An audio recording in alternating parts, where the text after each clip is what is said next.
मेवात की 3 सीट है, तीनों हम जीत रहे हैं। पलवल की 3 सीट है, तीनों हम जीत रहे हैं। और सोनीपत जो हुड्डा का गढ़ कहलाता है, उसकी 6 की 6 सीट हम जीतने की स्थिति है।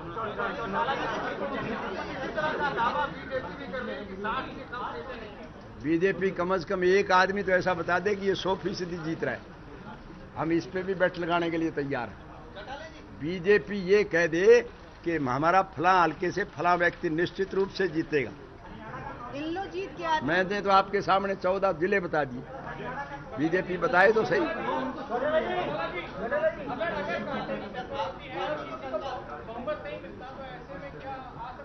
ये संभावना आप कतई नकार दीजिए। 2/3 से ज्यादा बहुमत लेने की स्थिति में हम आज हैं।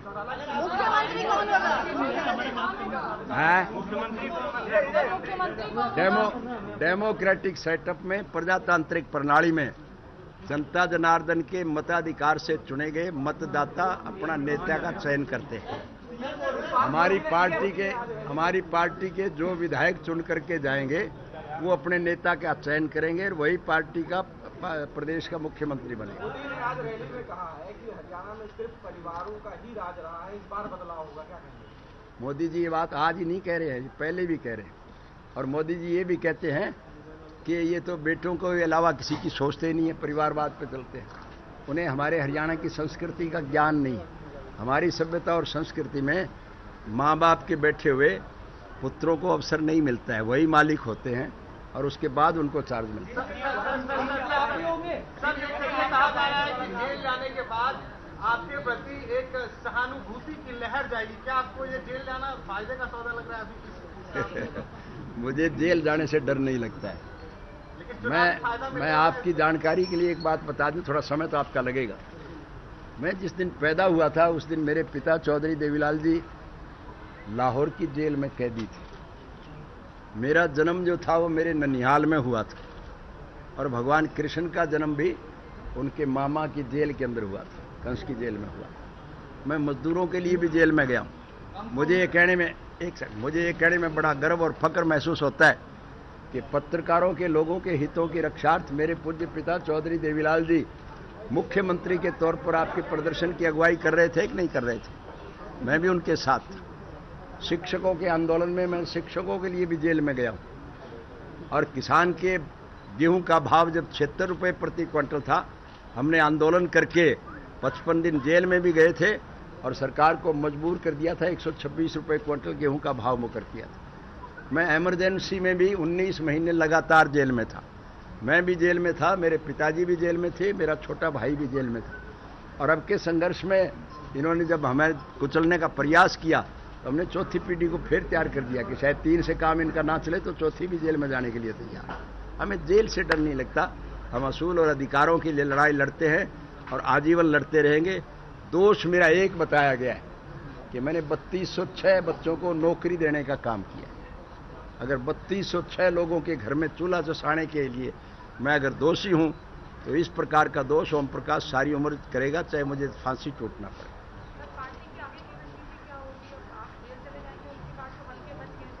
और मैं लगातार मैडम जेल में था, फिर भी मेरी पार्टी और मजबूत हुई कि नहीं हुई? इस बार मुख्यमंत्री क्या चौथी पीढ़ी से भी आ सकती है? मुख्यमंत्री किसी पीढ़ी से नहीं आएगा। आपकी चौथी पीढ़ी से मुख्यमंत्री किसी की, ना आपकी पीढ़ी से आएगा ना मेरी पीढ़ी से आएगा।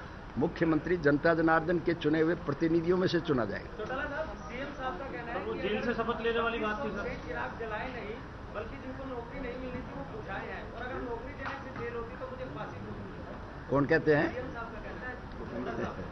अगर उसकी बात का जवाब मैं दूंगा तो फिर तो मेरा दिवाड़ा ही पिट जाएगा। आप ना छेड़े तो ये प्रश्न ज्यादा अच्छा। मैं इसलिए कर रहा हूं, मोदी जी इस देश के प्रधानमंत्री, तो देश के सर्वे सर्वा है और उनकी तरफ से इस प्रकार के लफ्ज इस्तेमाल किए जाए तो न सिर्फ मुझे बल्कि आपको भी पीड़ा होती है। उन्हें पद की गर्व, बूढ़ा तो बेचारा दाव लग गया, ये कोई इस लेवल का आदमी थोड़ा हिसाब है इसकी, उसका क्या मुकाबला करोगे? चौटाला जी, प्रधानमंत्री मोदी ने सिरसा में रैली की है, उन्होंने डेरा सच्चा सौदा की प्रशंसा की है। ऐसा देखा गया कि कांग्रेस का समर्थन रहा है उनको, डेरा सच्चा सौदा ने कांग्रेस का समर्थन किया है।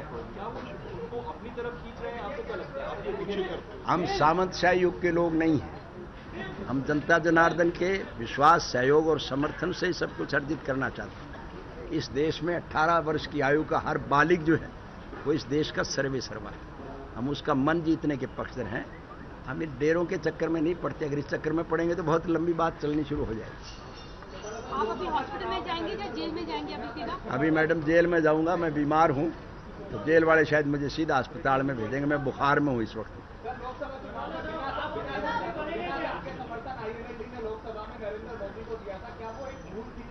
नहीं, वो भूल नहीं थी। मैं उसको फिर दोहरा दूं, हम वैचारिक तौर पर कांग्रेस के खिलाफ हैं और आज की नहीं है।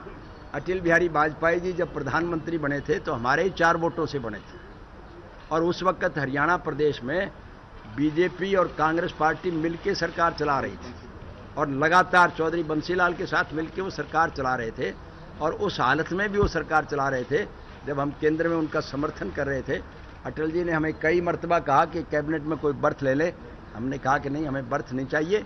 हम वैचारिक तौर पर विपक्ष के साथ हैं और आपका साथ दे रहे हैं। चौधरी जी, इसीलिए अंदाजा जताया जा रहा है। मुझे उजाला में मेरी बात हुई थी तो उन्होंने कहा था हमारे सारे विकल्प खुले हैं, अगर जरूरत हुई तो शायद हम किसी से हाथ भी मिला सकते हैं। अगर जरूरत हुई तो ना, तो आपने मेरी बात सुनी नहीं।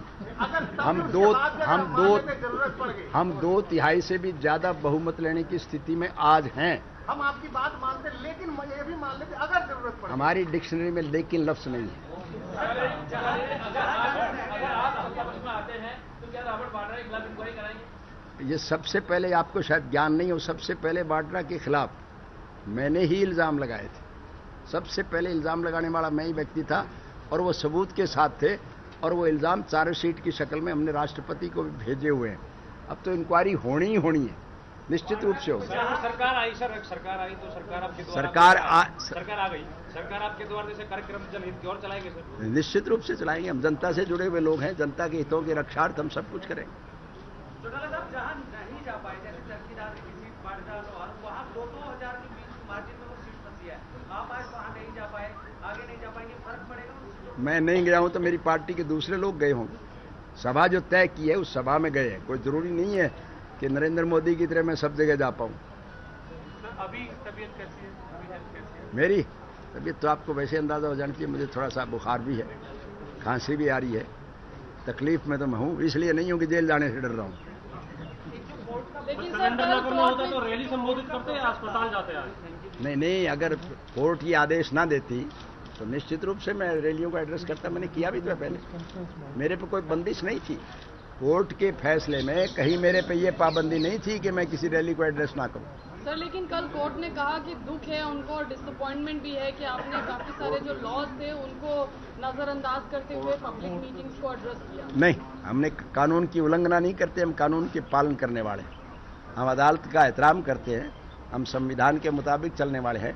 कोर्ट के फैसले में कोई भी मुझे पढ़ के ये बता दे कि कोर्ट ने हम पे कोई बंदिश लगा रखी, बल्कि कोर्ट को तो सीबीआई के लोगों ने कहा था कि ये तो बाहर जाकर के प्रेस कॉन्फ्रेंस भी करेंगे। तब कोर्ट ने खुद लिख करके ये कहा है कि मैं इनके मौलिक अधिकारों को सुलभ नहीं कर सकता, ये लिखित रूप में। सर, आपको क्या लगता है कि मिस्टर मोदी जी को ज्यादा घमंड हो गया? एक सेकंड, कानून आया है उससे पहले जैसे हम लोग हरियाणा के गाड़ोली गांव के लोग बोले थे कि उनकी जमीनों को बहुत कम रेट में लेकर के और SEZ को दे दिया गया।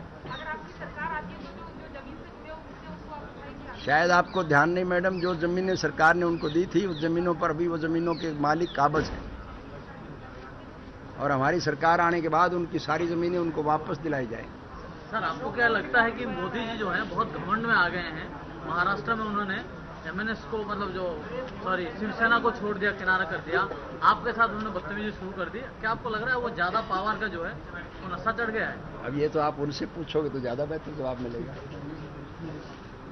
अशोक तंवर जी का बयान आया अभी कि वो चुनाव आयोग से भी आपके जो विचार वो उसको शिकायत करेंगे। ये तो पहले कर चुके हैं, तो आज क्या करेंगे, तो इससे पहले कर चुके हैं और चुनाव आयोग ने उनकी उस शिकायत को रिजेक्ट भी कर दिया। जी, मोदी ने कहा है कि जो विकास हरियाणा में 15 साल में नहीं हुआ वो हम 5 साल में कर देंगे। हम इनके बहुत मशकूर होंगे। अगर मोदी जी ऐसा कर दें तो मैं उनका सारी उम्र के लिए फैन हो जाऊंगा। हमें तो विकास चाहिए, हमारा किसी से कोई द्वेष नहीं है। आज का कार्यक्रम क्या है? आज तो जेल में जा रहा हूँ, आप भी चलेंगे साथ? सर, मतदान नहीं, मुझे एक लाभ मिल जाएगा ना, मैं अपंग आदमी हूँ, मुझे एक अटेंडेंट भी तो चाहिए ना।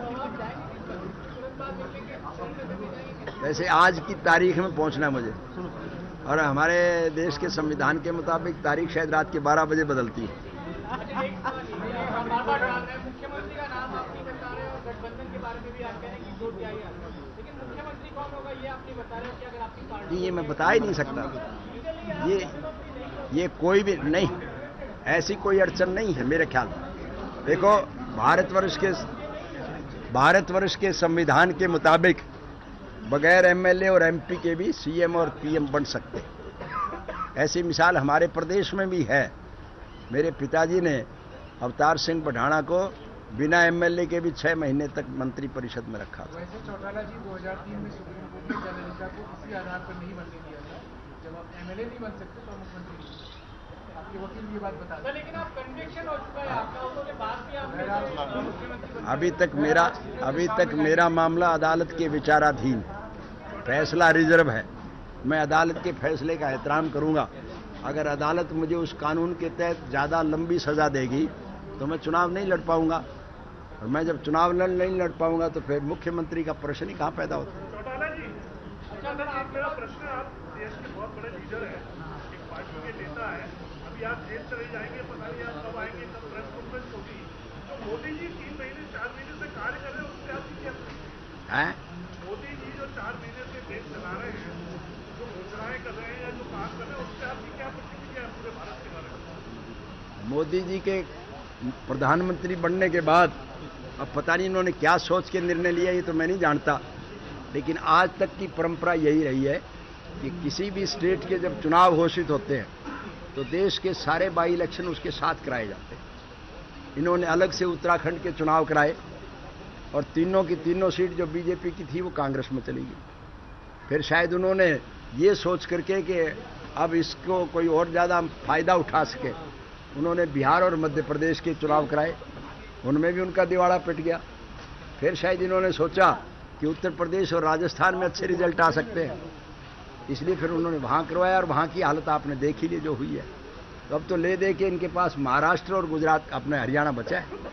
हरियाणा, अब सब्र करोगे भाई, जल्दी बात तो मेरी समाप्त हो लेने दो।